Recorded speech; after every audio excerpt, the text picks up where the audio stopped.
Sedang mempelajari cara berpikir atau dalam istilah mereka talqin zikir. Ada dua macam talqin yang kita kenal.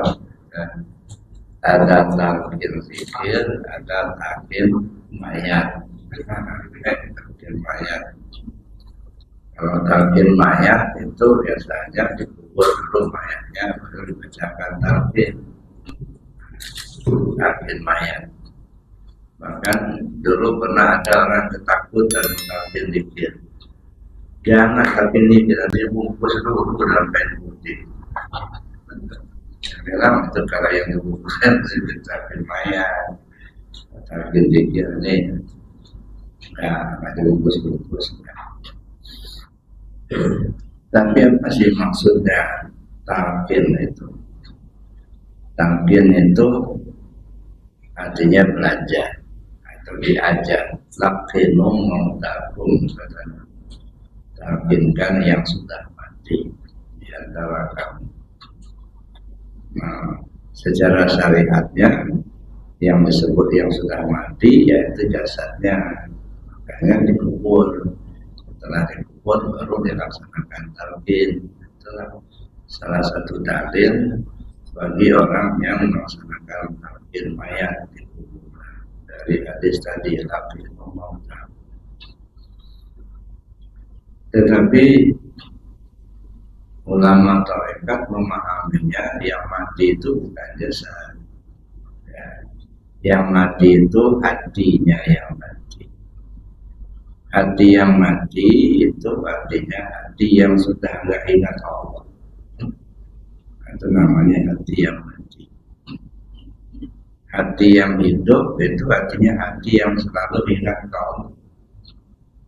Nah, makanya dalam sebuah hadis Nabi mengatakan orang yang duduk bermajelis, orang yang hatinya hidup dengan zikir kepada Allah, duduk bermajelis dengan orang yang hatinya mati tidak ingat kepada Allah, itu tidak ubahnya seperti orang hidup duduk di tengah gelimpangan mayat. Ada sampai sejauh itu. Jadi orang yang hatinya hidup dengan zikir kepada Allah, duduk bermajlis, hatinya tidak ingat Allah, itu tidak ubahnya seperti orang itu duduk di tengah gelimpangan mayat. Makanya yang akhir itu dalam paham tarekat itu adalah orang yang hatinya lalai, tidak ingat kepada Allah. Ya. Nah, itu yang harus dihidupkan lagi, menghidupkan hati yang sudah lalai tadi. Itu namanya talqin. Kemudian yang kedua, memahami talqin itu artinya mempertahukan ruhaniat murid kepada ruhaniat guru-guru sampai kepada junjungan kita Nabi Muhammad SAW. Jadi setelah kita talqin zikir, itu ruhaniat kita tersambung pada guru-guru yang di atas. Walaupun Bapak Ibu belum pernah ketemu penguasa Abah Anom waktu beliau wujud, ya. Tetapi karena sudah talqin zikir dan itu amalnya dari beliau, maka ruhaniat kita tersambung dengan beliau. Tersambung pula kepada Abang Sepuh Syekh Abdullah Mubarak bin Muhammad. Tersambung juga kita kepada Syekh Tauhah. Tersambung juga kita kepada Syekh Fatih dan terus sampai kepada Rasulullah SAW. Nah, ketersambungan inilah yang diperlukan. Nah, sebab kalau amal yang tidak tersambung, ya sama saja anak yang tak punya nasab. Ya, kalau ibaratnya ya gerbong yang tidak tercantol kepada lokomotif. Itu yang saya katakan tempo hari, jangan sampai kita sudah banyak duduk di gerbong, kita sudah pakai AC, kursi yang empuk, kayaknya sudah nyaman, sudah mau sampai betul ke yang dituju. Ternyata lokomotifnya jalan, gerbongnya tinggal. Kenapa? Nggak nyantol. Nggak nyantol.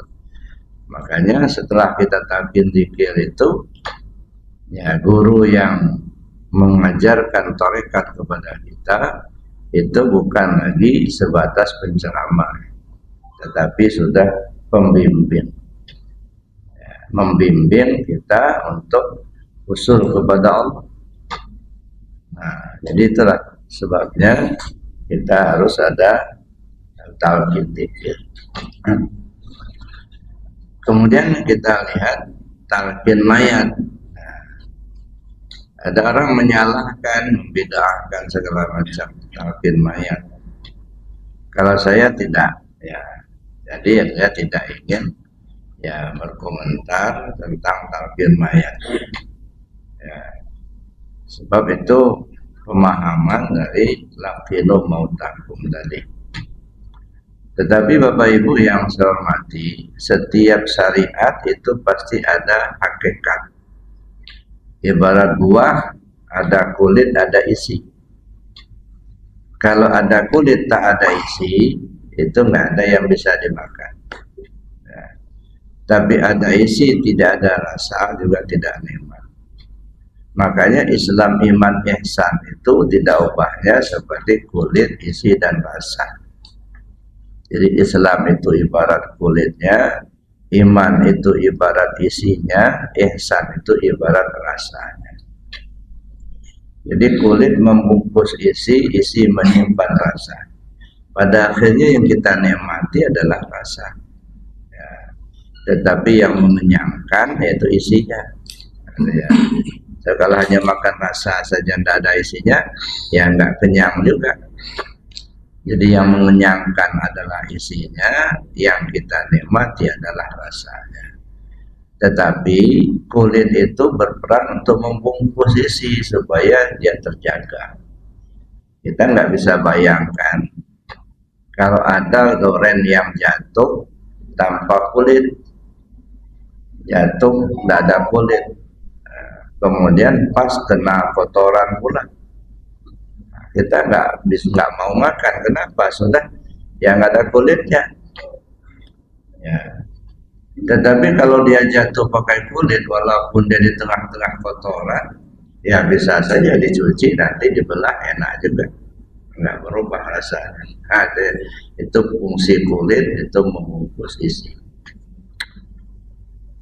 Talqin mayat ini kalau dilihat secara hakikat, kalau secara syariatnya kan jelas, ya, mayat dikubur, setelah selesai ada yang sudah ya tempatnya sudah selesai ditimbun, ada yang sudah tabur bunga segala macam, lalu kemudian duduklah seorang ustadz untuk membacakan talqin mayat.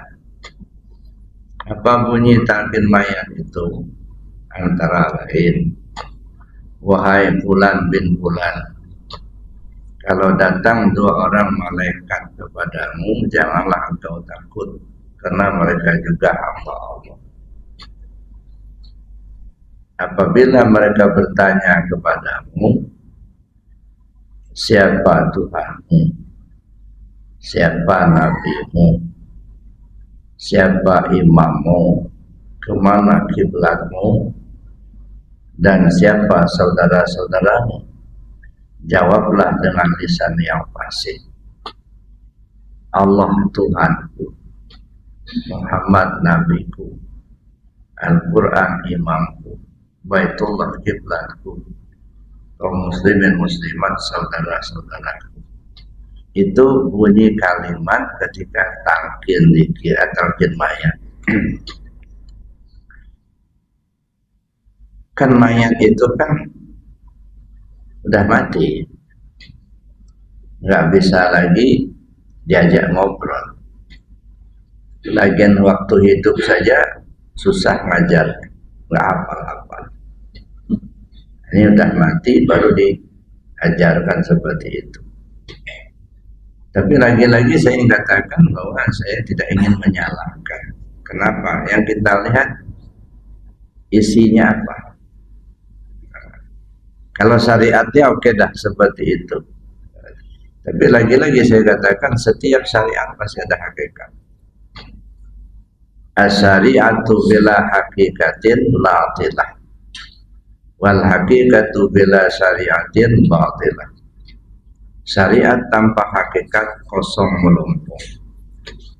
Hakikat tanpa syariat batal. Nah, jadi setiap syariat mesti ada isi. Yang ditalakin itu mayat yang sudah berada di dalam kubur.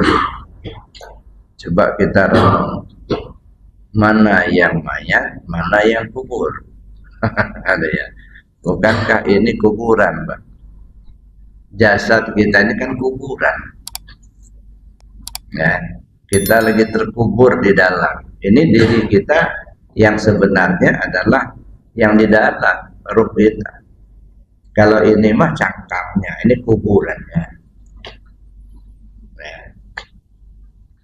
Nah, makanya ada hadis itu, ad-dunya sijinul mu'minin.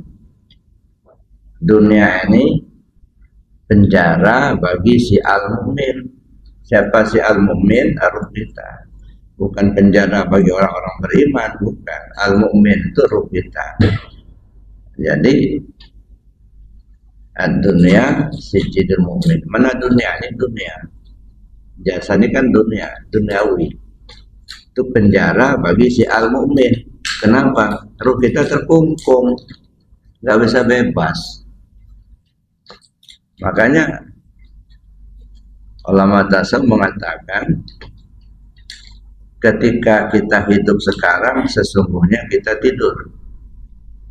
Setelah mati baru terbangun. Nah, jadi sekarang ini ibaratnya kita lagi tidur, mati, lagi tidur. Begitu kita mati, nah baru terbangun. Jadi yang terpenjara, yang terkubur itu adalah ruh kita. Nah ini kuburan. Nah, jasad ini ibarat kuburan. Nah ketika sedang terkubur sekarang, coba tanya ke dirimu yang di dalam. Siapa Tuhan? Jangan nunggu ditanya waktu sudah dikubur di tanah. Lagi sekarang aja tanya, siapa Tuhan? Jawab dengan lisan yang fasih. Jawab dengan keyakinan yang benar. Ya, Allah Tuhanku. Tapi jawaban itu bukan dengan mulut. Karena pada saat itu al-yawma nakhtimu ala afwahihim. Pada saat itu mulutmu kami kunci, nggak bisa ngomong. Jadi yang menjawab itu bukan mulut, ya, tapi keyakinan kita dan perbuatan kita sendiri. Ya, saya bertuhan kepada Allah. Bagaimana langkah kakimu bertuhan ke Allah? Enggak. Saya bertuhan kepada Allah. Bagaimana matamu melihat ke yang diridhai Allah atau tidak? Saya bertuhan kepada Allah. Bagaimana dengan telingamu? Tunduk kepada Allah untuk mendengarkan yang baik apa tidak? Saya bertuhan kepada Allah. Bagaimana dengan mulutmu? Ngomong yang benar atau ngomong yang bohong? Ya, jadi jawaban itu bukan ucapan mulut, tetapi tindakan kita melalui anggota tubuh zahir ini. Nah, siapa Tuhan? Itu satu, Pak. Jadi ketika ditanya siapa Tuhanmu, ya coba kalau yang bertanya itu pikiran kita, bertanya kepada hati nurani kita, insya Allah dia akan lurus. Itulah mungkar dan nakir. Tapi kalau nafsu kita bertanya kepada hati kita, ya namanya nafsu, bisa saja berbohong. Ya, bagaimana supaya bagus kelihatan di luar tapi di dalamnya remuk, boleh. Nah, di ibaratnya mungkar dan nakir, pikiran dan nafsu kita. Bisa hancur perasaan kita, digebuk sama nafsu kita sendiri, perasaan kita sendiri. Ya, kita bertuhan kepada Allah, tapi sebenarnya kita tidak menjalankan perintahnya. Ya, berbohonglah kita. Nah, ketika berbohong, nah kita akan merasakan satu penyesalan sendiri. Dan itu tuh gebukan dari muka dan nakir tadi. Jadi jangan nunggu dikubur di tanah dulu. Sekarang ketika terkubur sekarang ini, coba tanya ke diri kita. Ya, tanya dengan akal kita, tanya dengan nafsu kita, jawab dengan akal pikiran kita, dengan hati nurani. Benarkah kau sudah bertuhan ke Allah? Sudah kenalkah kau kepada Tuhanmu itu? Sebab kalau ditanya siapa Tuhanmu, Tuhanku Allah, itu mah omongan mulut. Belum tentu dia bertuhan ke Allah. Ada ya. Sama dengan orang bertanya, Bapak beriman nggak kepada Allah? Oh, saya beriman. Itu mah omongan mulut. Hatinya belum tentu. Pada zaman sekarang Pak banyak topeng Pak. Terutama kalau mau pemilu, ya. Yang nggak pernah pakai koko ya. Yang nggak pernah pakai peci, yang nggak pernah datang ke masjid. Tapi coba ditanya, siapa Tuhan? Nah, kadang-kadang kita sendiri tidak menghadap kiblat, Pak. Maka ditanyakan, kemana kiblatmu? Baitullah kiblatku. Benarkah kau berkiblat ke Baitullah? Berkiblat apa? Menghadap. Ya. Baitullah yang mana? Jangan hanya dibayangkan Baitullah yang di Mekah. Di sini kan Baitullah.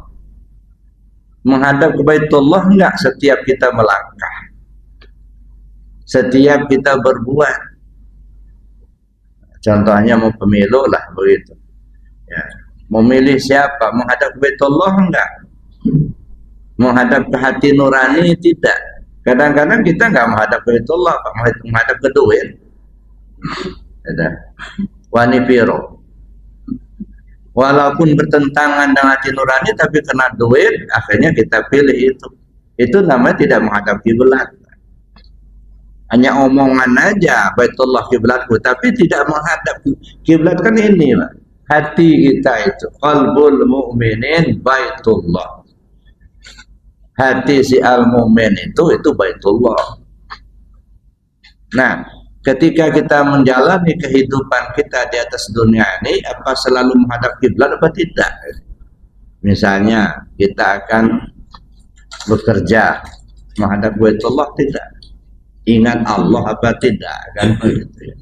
Kita mau berdagang, kita mau bertani, kita jadi pegawai, kita jadi pejabat, terserah. Tapi dalam aktivitas itu menghadap Baitullah tidak. Jadi bukan jawaban mulut, Baitullah kiblatku, enggak. Jawaban itu adalah tindakan kita sendiri. Artinya setiap kita melangkah, setiap kita berbuat, ingat Allah apa tidak. Mengacu kepada aturan Allah apa tidak. Kalau yang menghadap kiblat, pasti yang haram pasti ditinggalkan. Yang dikerjakan yang halal saja. Yang dikerjakan, yang diperintah, yang dilarang dia tinggalkan.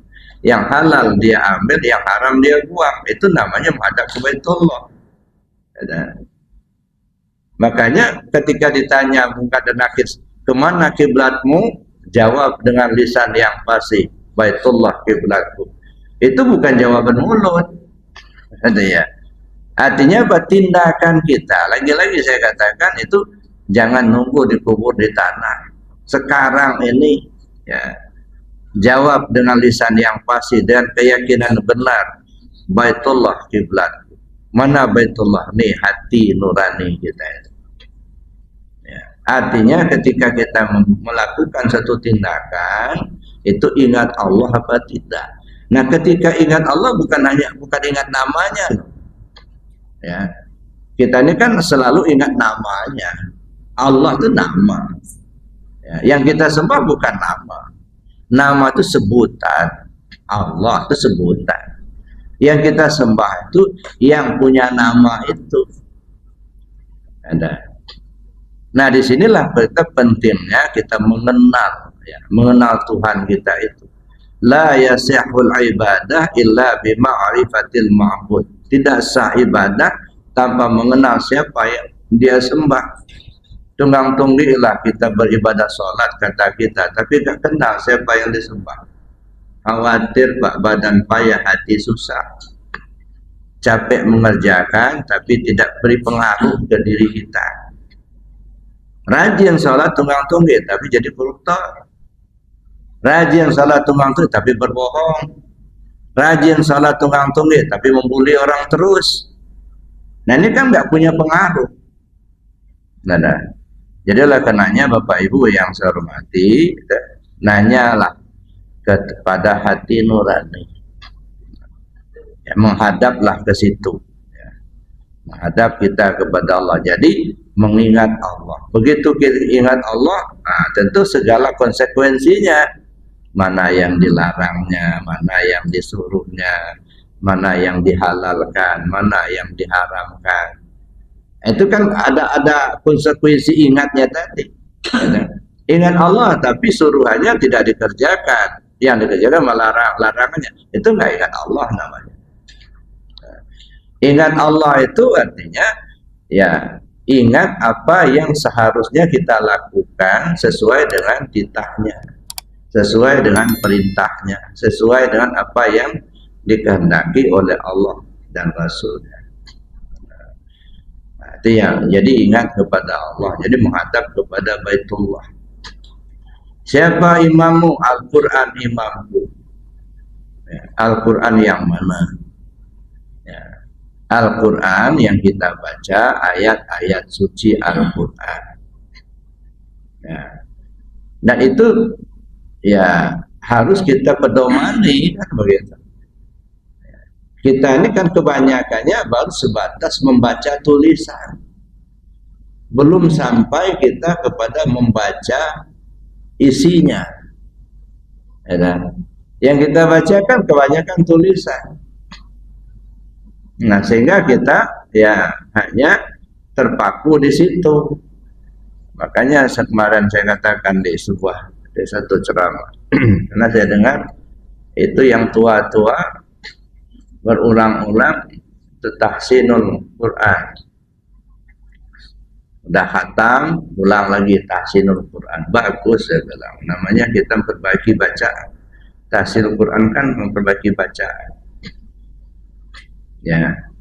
Memang tapi kalau sudah kita tahu cara bacanya ya sudah, enggak usah berulang-ulang buang-buang waktu di situ. Perbanyak saja baca Al-Qur'annya. Ya.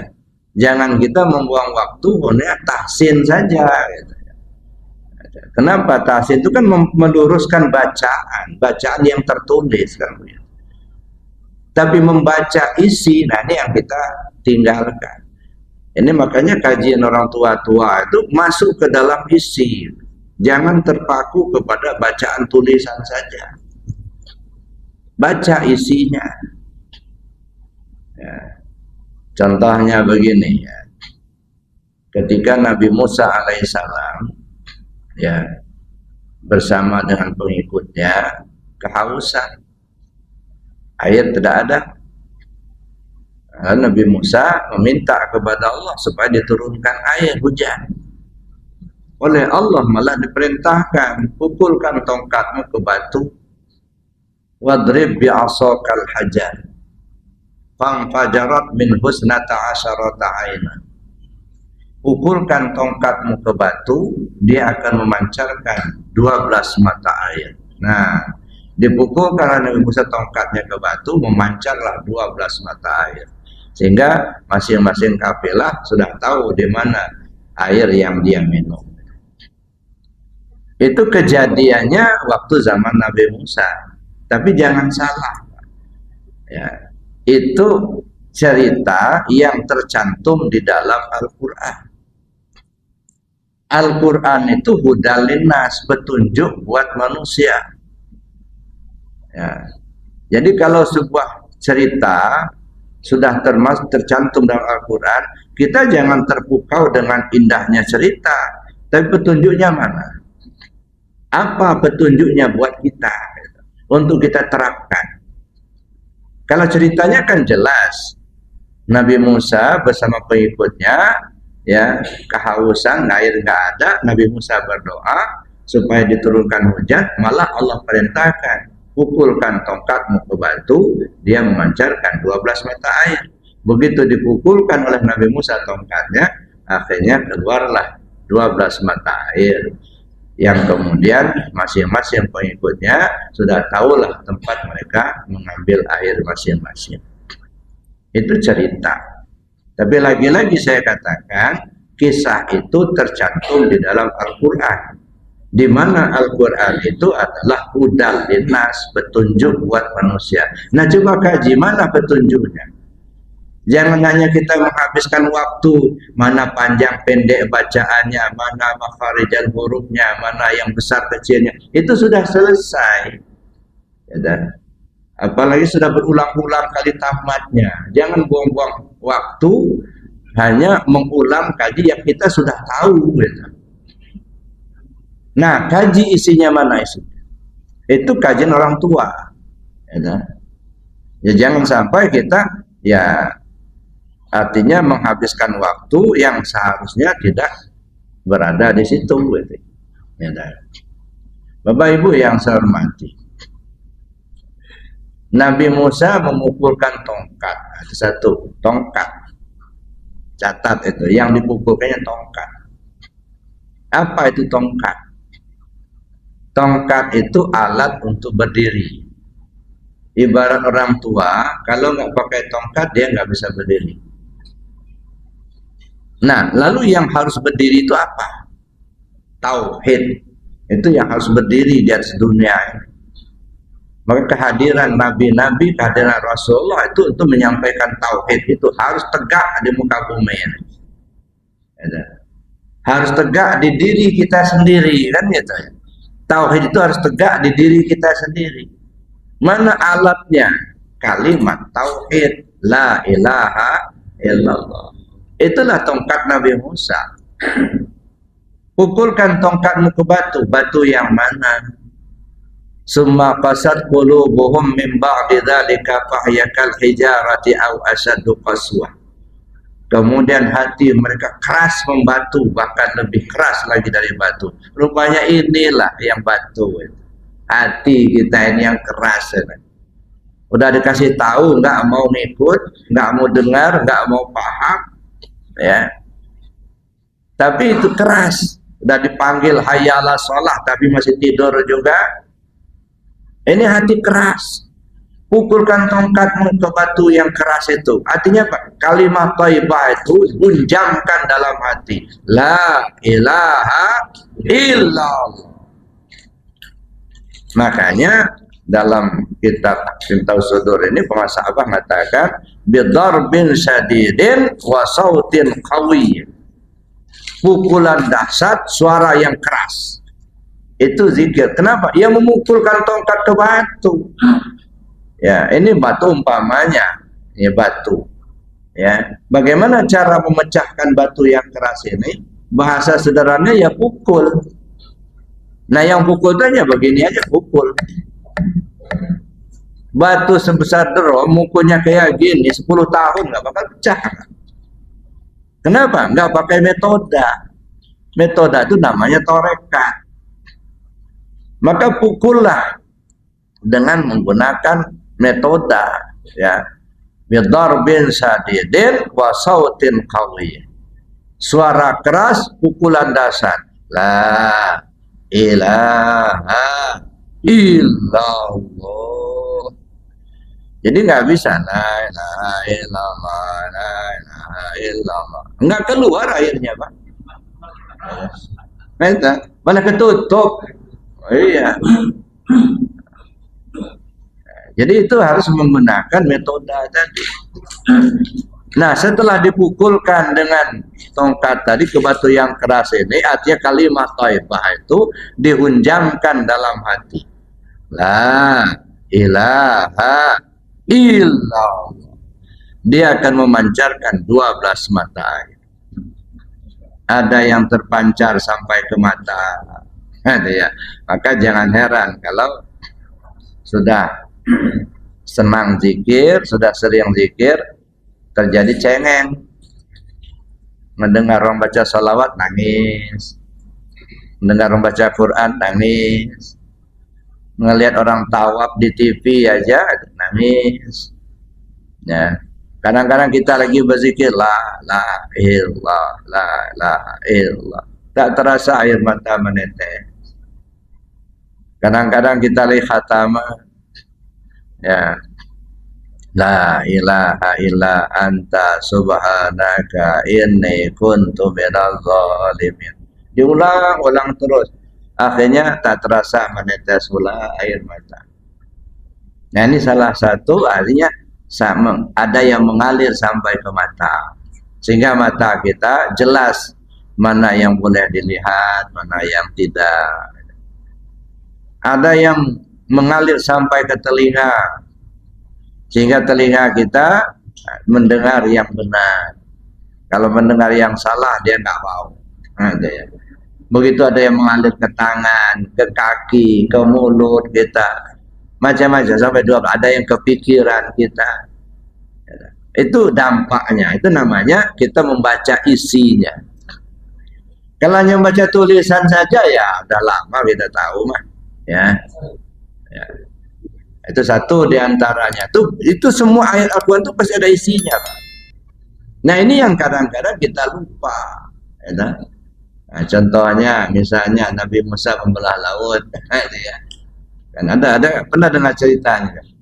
Pakai apa Nabi Musa belah laut? Nah, kan sakti benar kan tongkat Nabi Musa itu. Iya, maka kalau ada duit belilah itu, Pak. Bisa kita belah laut juga. Ya. Nah, cerita itu benar sampai Fir'aun itu mati tenggelam di laut. Siapa Nabi Musa itu? Ya kita inilah Nabi Musa itu ibaratnya. Gitu. Kejadiannya pada zaman Nabi Musa benar seperti itu. Kan diceritakan Allah dalam Al-Quran. Ya. Nabi Musa membelah laut, kemudian lautnya terbelah, dia jalan di tengahnya itu, akhirnya dia selamat. Dikejar sama Fir'aun, begitu tentaranya bersama Fir'aunnya di tengah-tengah lautan itu, menyatulah lautan itu, akhirnya tentara Fir'aun bersama Fir'aunnya mati tenggelam di laut. Makanya Fir'aun itu mati di laut. Ya, coba kita menggali isinya apa. Kalau ceritanya sudah jelas itu, ya. Nah, kalau kita gali, gitu. Kita inilah ibarat Nabi Musa, ibarat ya, bukan kita Nabi Musa, bukan. Ibaratnya Nabi Musa itu ya kita inilah. Ya. Kenapa Nabi Musa disuruh membelah laut? Karena boleh kejepit, Pak. Di depan laut, kalau berjalan langsung mencebur, mati. Mau ditunggu sebentar lagi tentara Fir'aun datang membunuh, belok kiri jurang, ke kanan jurang. Nah, bertahan di situ mati itu. Mencebur masuk laut nanti tenggelam. Nah, di saat itu Allah perintahkan pukulkan tongkatmu ke laut. Ya. Ibaratnya kita inilah ibarat Nabi Musa itu. Di depan lautan, mana lautan? Lautan dunia.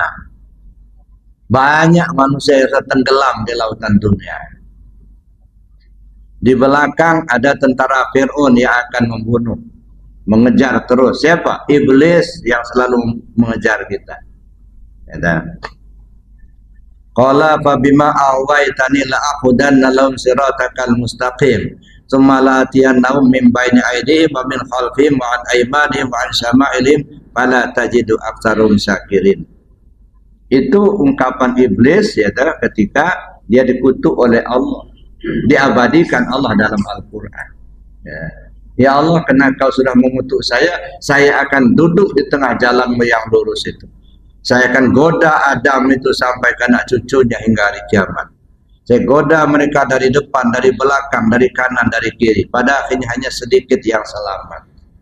Hanya sedikit yang bersyukur, artinya sedikit yang selamat.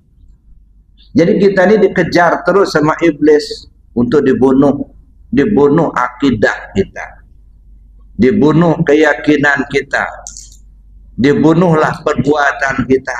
Ya, yang baik dibunuh diganti dengan yang jelek sama iblis. Jadi yang di belakang selalu mengejar kita apa? Tentara-tentara iblis. Di kiri jurang, di kanan jurang, hawa dan nafsu. Betapa banyak manusia-manusia yang sudah mati karena hawa nafsunya. Betapa banyak manusia-manusia yang telah mati dibunuh sama iblis. Tidak tahulah dia dengan Allah, digoda sama iblis. Betapa banyak manusia-manusia yang tenggelam di lautan dunia ini. Nah, inilah ibarat. Ketika terjepit seperti itu, Allah perintahkan, pukulkan tongkat. Mana tongkat? Lagi-lagi tongkat itu alat untuk berdiri. Yang berdiri itu tauhid. Alatnya mana? Kalimat tauhid. La ilaha illallah. Berjalanlah di muka bumi ini, tapi dengan la ilaha illallah. Belahlah lautan dunia ini dengan la ilaha illallah. Maksudnya apa? Kalau sudah dibelah, terjadilah ada laut sebelah kanan, ada laut sebelah kiri. Kita berjalan di tengah-tengah. Artinya apa? Lautan ilmu zahir syariat, lautan ilmu batin hakikat. Amalkan syariat, pakailah hakikat, pasti selamat. Itu namanya kita berjalan di tengah lautan dunia. Kalau hanya syariat dan dipakai, hakikat kita buang, nggak akan selamat juga. Hakikat kita pakai, syariat kita buang, kita nggak selamat juga. Berjalan di tengah.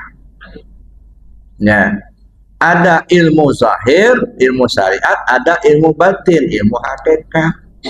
Setelah laut dipukul tadi, berjalan kita di tengah, pasti selamat. Benar kata manusia, benar kata Allah. Ya, dan kenapa benar kata manusia? Karena orang melihat kita menjalankan syariat. Dia itu sholat, dia itu baca Quran, kan itu. Dia itu melaksanakan puasa Ramadan, dia menunaikan ibadah haji. Kan benar kata manusia. Ya, karena itu yang dilihatan. Benar kata Allah karena keyakinannya kepada Allah itu nyampai, paham. Ya, makanya saya katakan tadi berdasarkan hadis Nabi itu, asyariatu bila hakikatin natilah, wal hakikatu bila syariatin batilah. Syariat tanpa hakikat kosong melompong. Ya, lakukan syariat sepuasnya, tapi kalau udah hakikat kosong. Belilah doren itu banyak-banyak apa?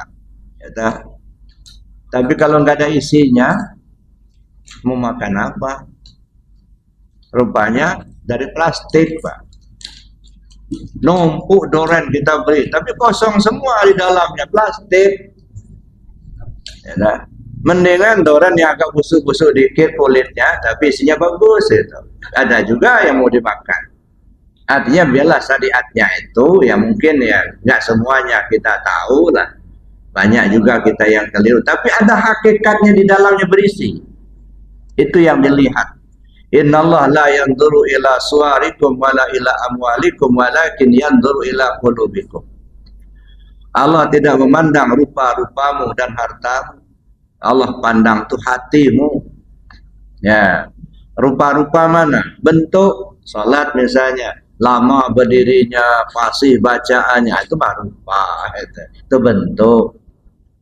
Pakai datang pakai mobil misalnya, kain kita mahal, itu mah harta. Enggak itu yang dilihat Allah, enggak. Yang dinilai Allah bukan di situ. Yang dinilai itu hatimu itu tersambung enggak ke Allah. Innallaha la yanzuru ila suwarikum wala ila amwalikum walakin yanzuru ila qulubikum. Nah, hatinya tersambung ke Allah apa enggak itu ya. Nah, itu yang dilihat oleh Allah Subhanahu wa taala.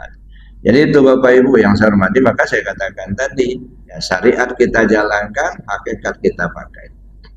Abid zahirnya, arif batinnya. Jangan hanya mengandalkan abidnya saja tapi tidak arif.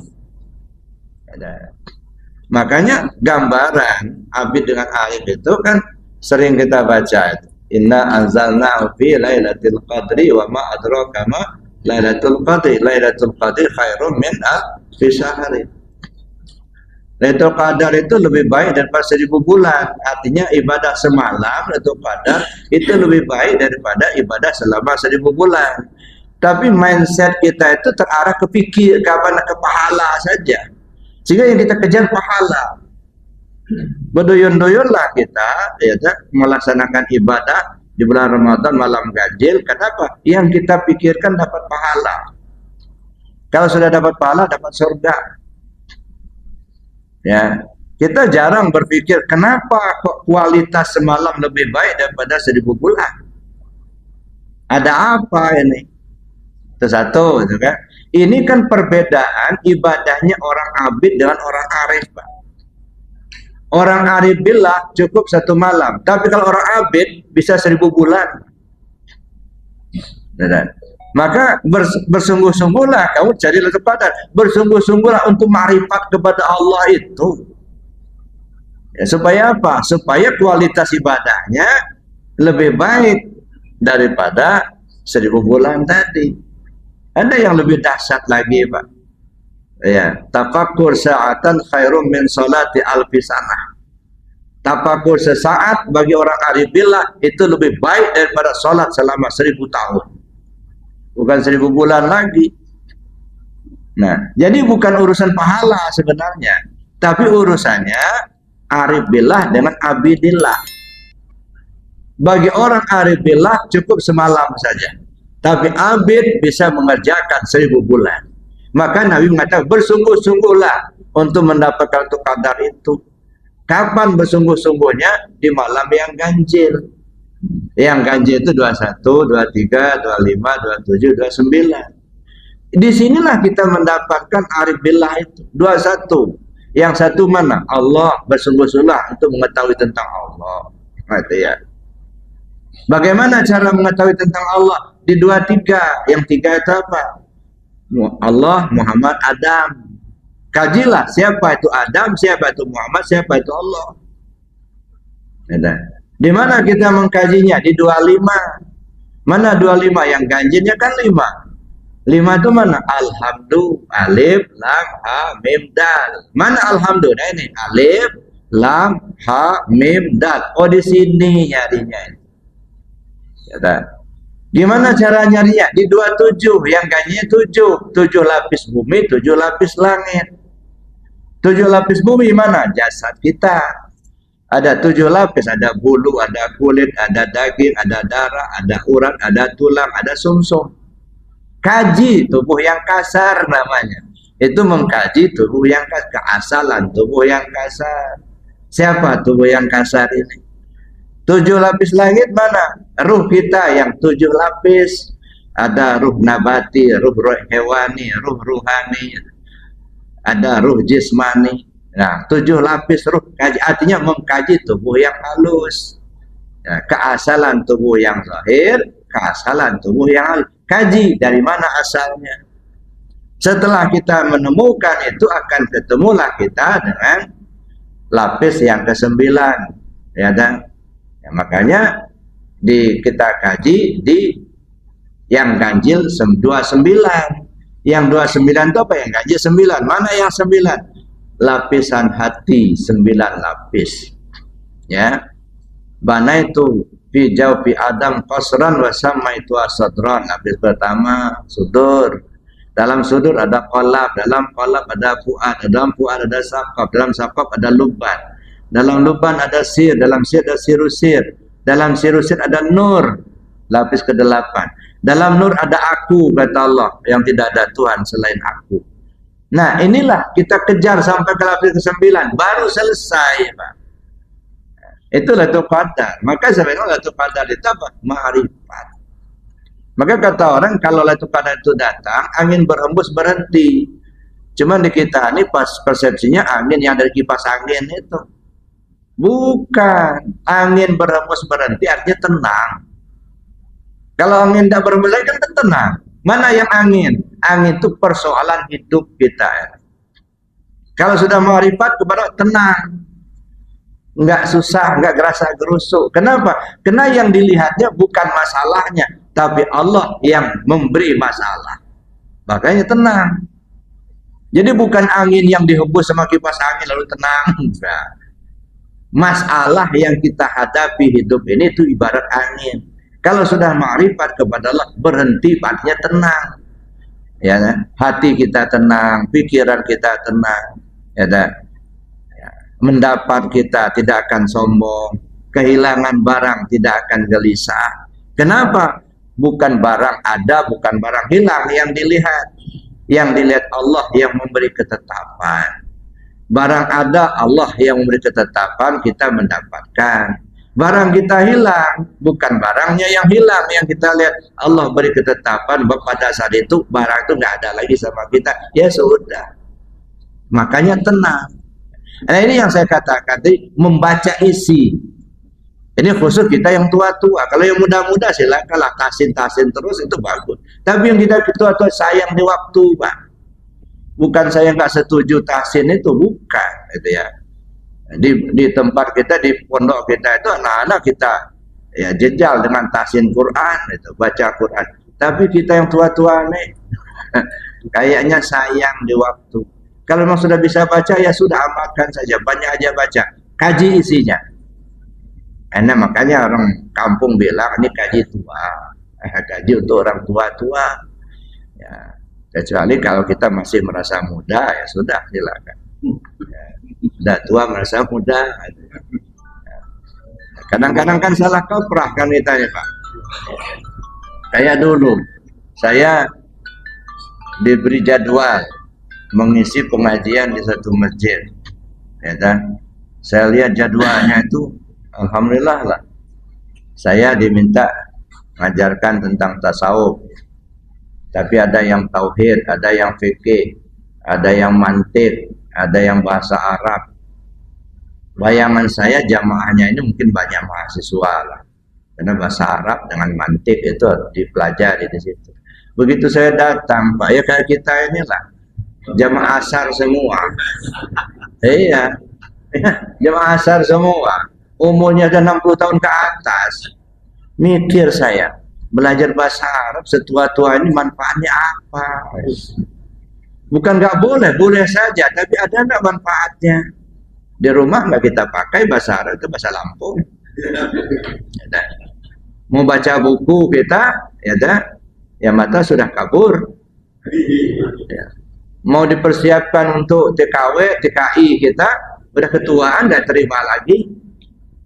Nah, apa manfaatnya gitu? Bukan tidak boleh, manfaatnya apa? Udah umur 70 tahun baru mau belajar bahasa Arab gitu.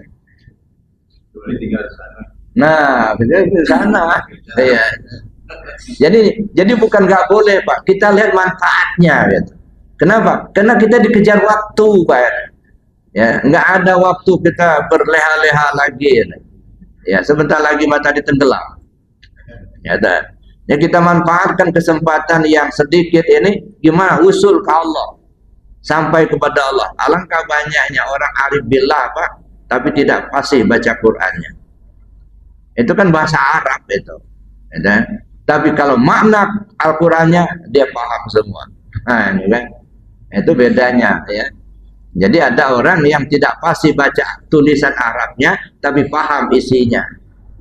Ada orang pasti bacaannya tapi nggak paham isinya, gitu. Ya, sedangkan yang kita maukan itu kan hudanya itu, kan itu. Petunjuknya dibaca-baca terus, tapi kalau petunjuk dilanggar terus, digebuk sama malaikat. Nah, makanya kita yang tua-tua ini bukan tidak boleh tafsir Quran, boleh. Nah, cuman akan lebih baik kalau isinya yang kita kaji, gitu ya. Ya kalau yang sudah bisa baca ya sudah. Amalkan saja, perbanyak saja bacaannya. Saya kira demikian Bapak Ibu ya materinya, mungkin kita kembangkan dalam diskusi. Sementara saya akhiri dulu. Assalamualaikum warahmatullahi wabarakatuh.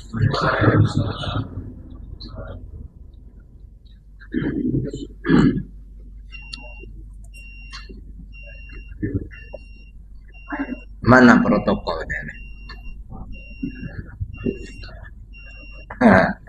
pasti nunjuk ke Pak Ali itu.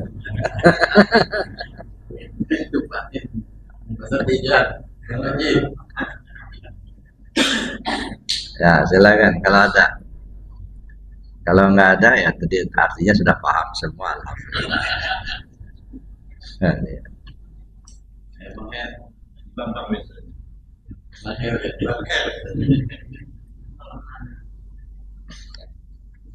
aku di sana kita malah pakai dasar. Dia tahu Ya, bisa aja Pak Malaikat itu orang Lampung. Bahasa Lampung dan siapa Nabi niku, siapa Tuhan niku.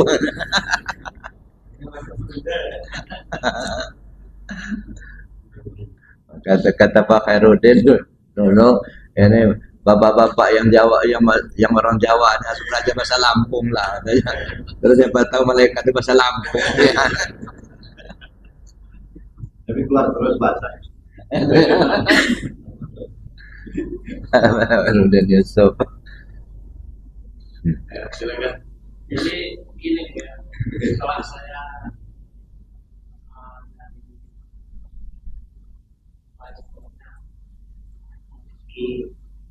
mempelajari hakikat saya kaji di rumah sendiri.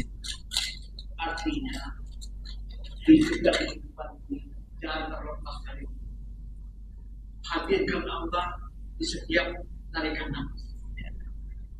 Insya Allah ketika itu sudah kita hadirkan, yang kita berbohong jadi hijrah dari yang baik dari yang jelek yang baik.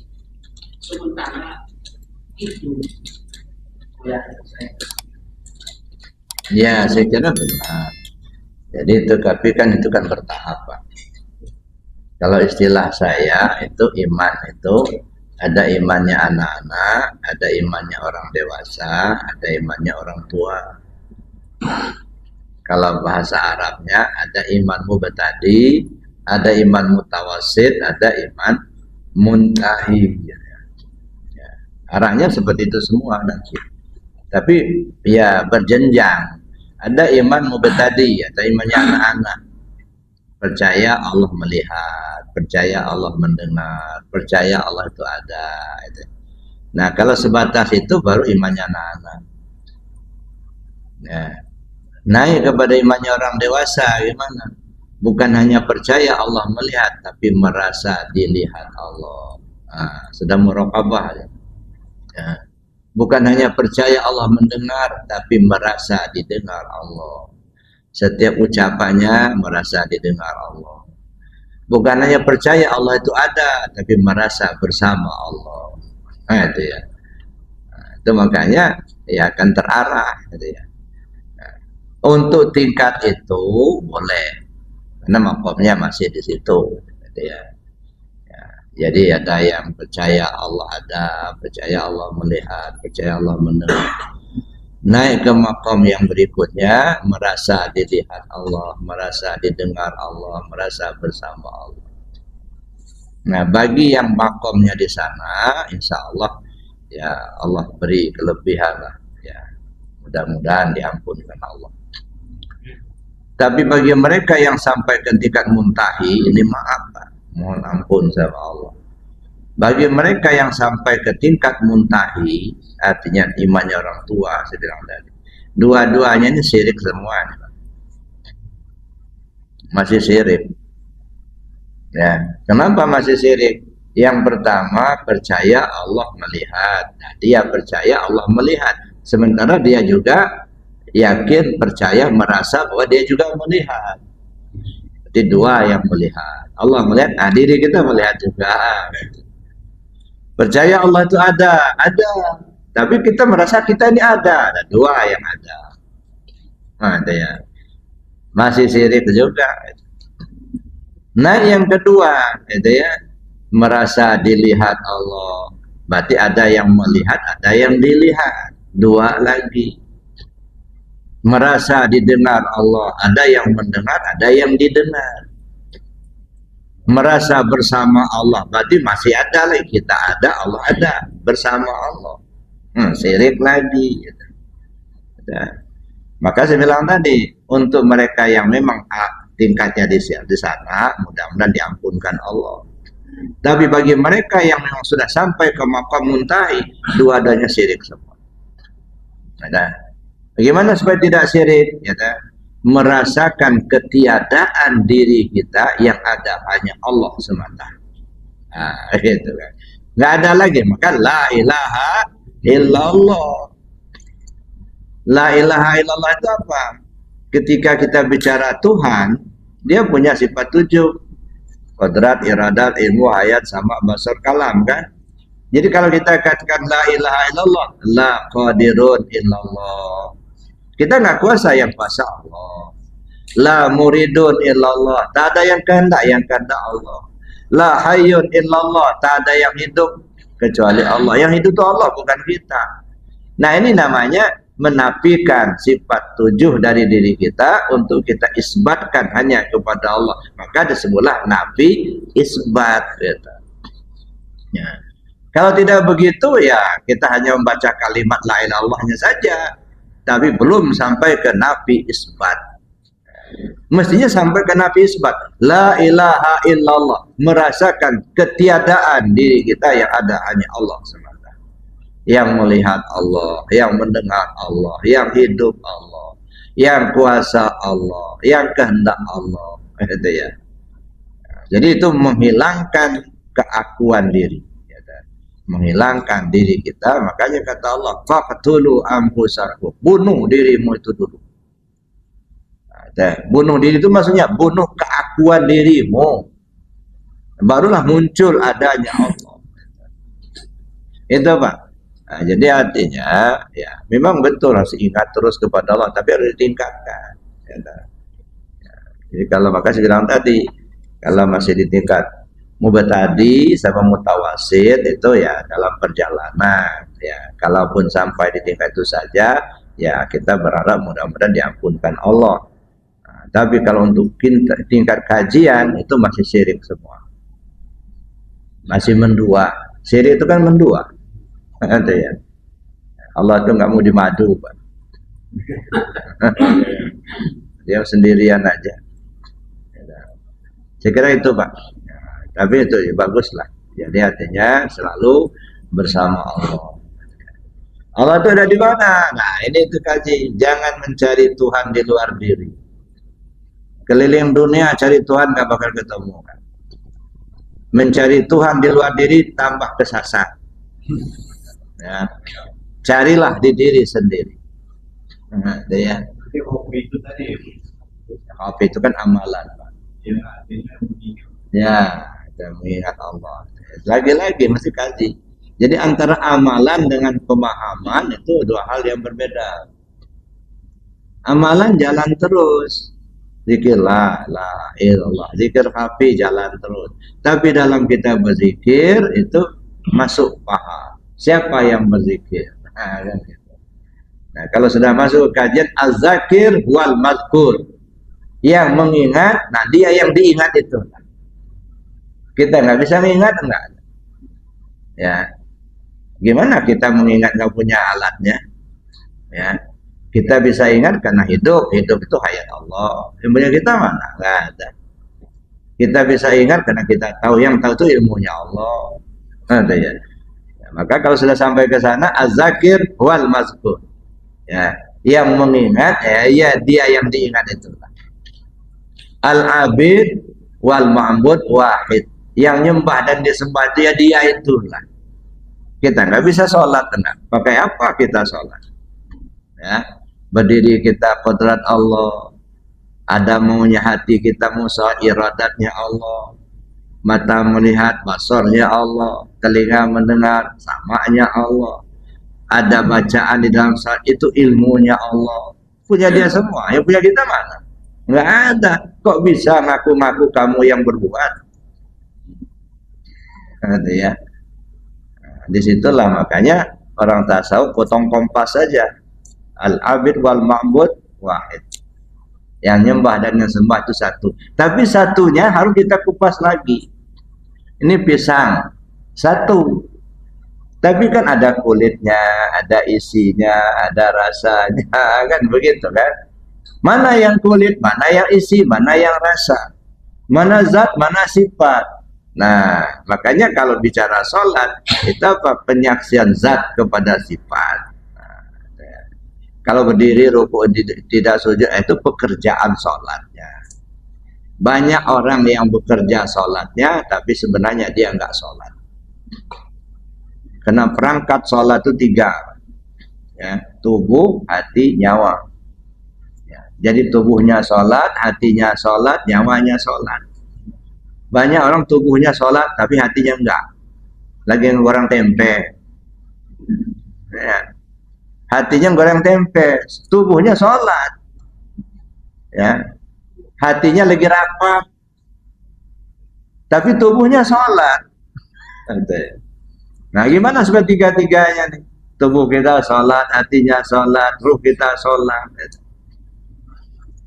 Terus baru bisa khusyuk sholatnya.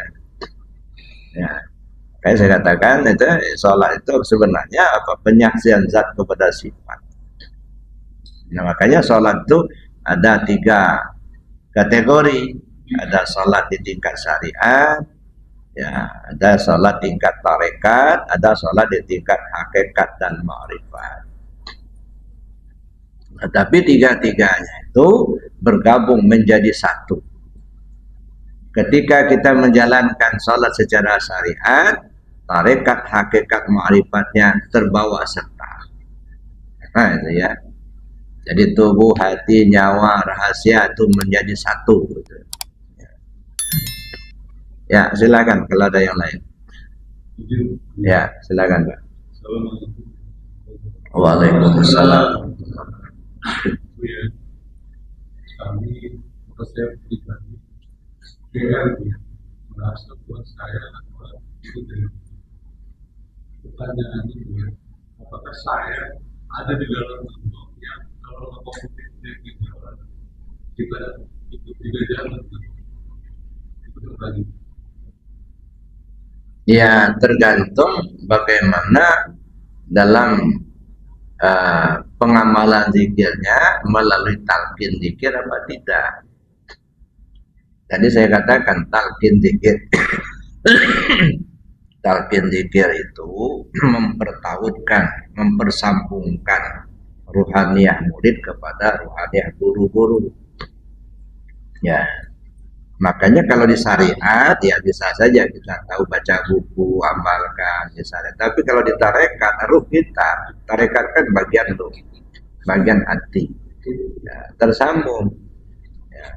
Ya, makanya sekarang tadi setelah kita talqin zikir, maka guru yang mengajar kita itu bukan penceramah lagi, tetapi sudah menjadi pembimbing. Nah, lebih berat lagi itu. Membimbing rohani kita untuk usul ke Allah. Jadi bukan kita memperbanyak ilmu, bukan. Tetapi bagaimana ilmu yang sudah ada itu membawa kita untuk usul ke Allah. Jadi itu Pak. Jadi kan dalam Al-Quran kan, ya ayatuhan nafsul mutmainnah irji'i ila rabbiki radiyatan mardiyah fadkhuli fi ibadi wadkhuli jannati. Wahai jiwa yang tenang, kembalilah kau ke Tuhanmu. Nah, kan? Jadi roh kita kembali ke Allah. Ya ila rabbiki radiyatan mardiyah fadkhuli fi ibadi, masuklah kamu ke dalam golongan hamba-hambaku. Ya, yang diakui oleh Allah, ya, menjadi hambanya. Jadi bukan kita yang ngaku-ngaku hamba Allah, tapi Allah yang mengakui kita sebagai hambanya. Kenapa? Karena kita memang memperhambakan diri ke Allah. Jangan kita memperhambakan diri kepada nafsu. Ada ya. Kata kita hamba Allah tapi memperhambakan diri sama nafsu, memperhambakan diri kepada dunia, jabatan, ya. Tidak memperhambakan diri ke Allah. Gitu ya.